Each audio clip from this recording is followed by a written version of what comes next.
Welcome to another freshie, folks. This is Officer Dan and crew hitting you with another quality how-to. This time it's our Z33, 350Z, V35, and G35 front upper camber arms, or FUCAs as you might call them. This box that Zach is casually wiggling may or may not have been sanitized for safety, but it sure is pretty. Pop the lid and this is what you get. Firstly, you get the dust boots, which you may or may not be running, as the bearings are PTFE line, but we wanted to give you options, son. Next are the main bearing inserts, which connect the camber arms to the top of the knuckle.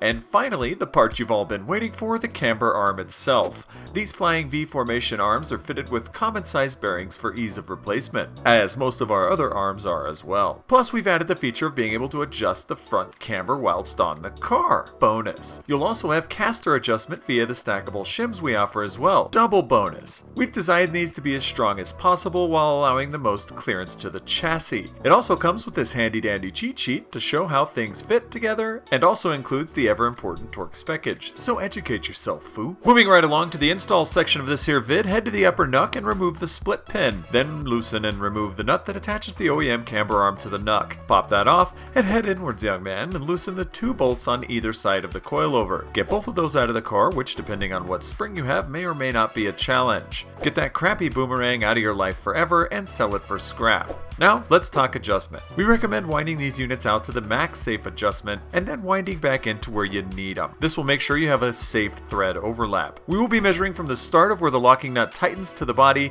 to the inner side of the bearing, be 105 millimeters total, and a max of 41 millimeters, which is made up of the inner sleeve being extended out. Winding these Johnnies into OEM SPEC, which is where we recommend you start, you'd get an overall length of 90 millimeters, measuring the same way as before, with the inner sleeve hitting 32 millimeters out. Say you don't have fancy tools like a ruler, you can simply rummage through the dumpster and get that arm you boomeranged in there and compare the two just like this. If you're a stancy boy and you need to drop the negative camber like it was hot, this is for you guys. Wind it all the way in as short as possible and measure 46 millimeters in the same fashion as before. This means you get 44 millimeters of negative adjustment compared to OEM, which is around negative 5.5 degrees of camber. In addition, you'll also get around 15 millimeters of positive adjustment again when comparing to OEM, which ends up being around 1 positive degree. Super bonus. Thanks to Nissan, however, there can only be a max of 15 millimeters positive due to chassis clearance issue. Now that you've got your camber set, let me talk to you about the good word of caster. If you were to put on one thick and one thin shim on either side of the bearing, you'd end up with OEM caster. If you were to fit two of the thick boys towards the front and one thin towards the rear, you'd be increasing caster.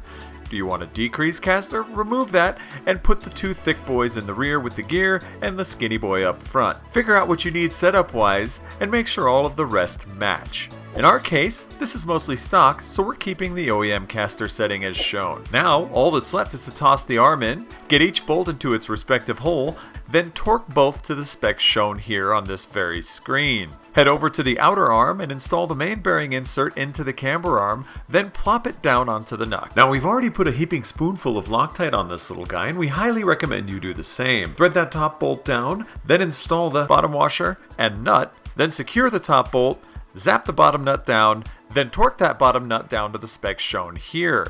Now, support the bottom nut and torque the top bolt shown to these specs as well. Now, being the constantly evolving company that we are, we came up with a simple solution to allow on-car adjustment. Simply insert a hex head into the rear of the adjuster and adjust away, my friend. Just make sure that both sides are done evenly so you don't preload the bearings. Also, while you're there, make sure that they're not cocked to the left or right, but running centrally through normal suspension operation. Now, tighten the lock nuts down as shown and check for any clearance issues. Make sure nothing is hitting anywhere through the full range of suspension operation. And my dudes and dudettes, you are fiending.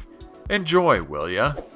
This is two dudes, one Aussie, one idiot, living their best lives on the internet for all to see. If you can't install these, please make sure to have a pro do it, as this is only a guide. Reach out to us with any questions. This has been Officer Dan, Johnny Caps, and FUCA Zach with another Gktech how-to. Peace.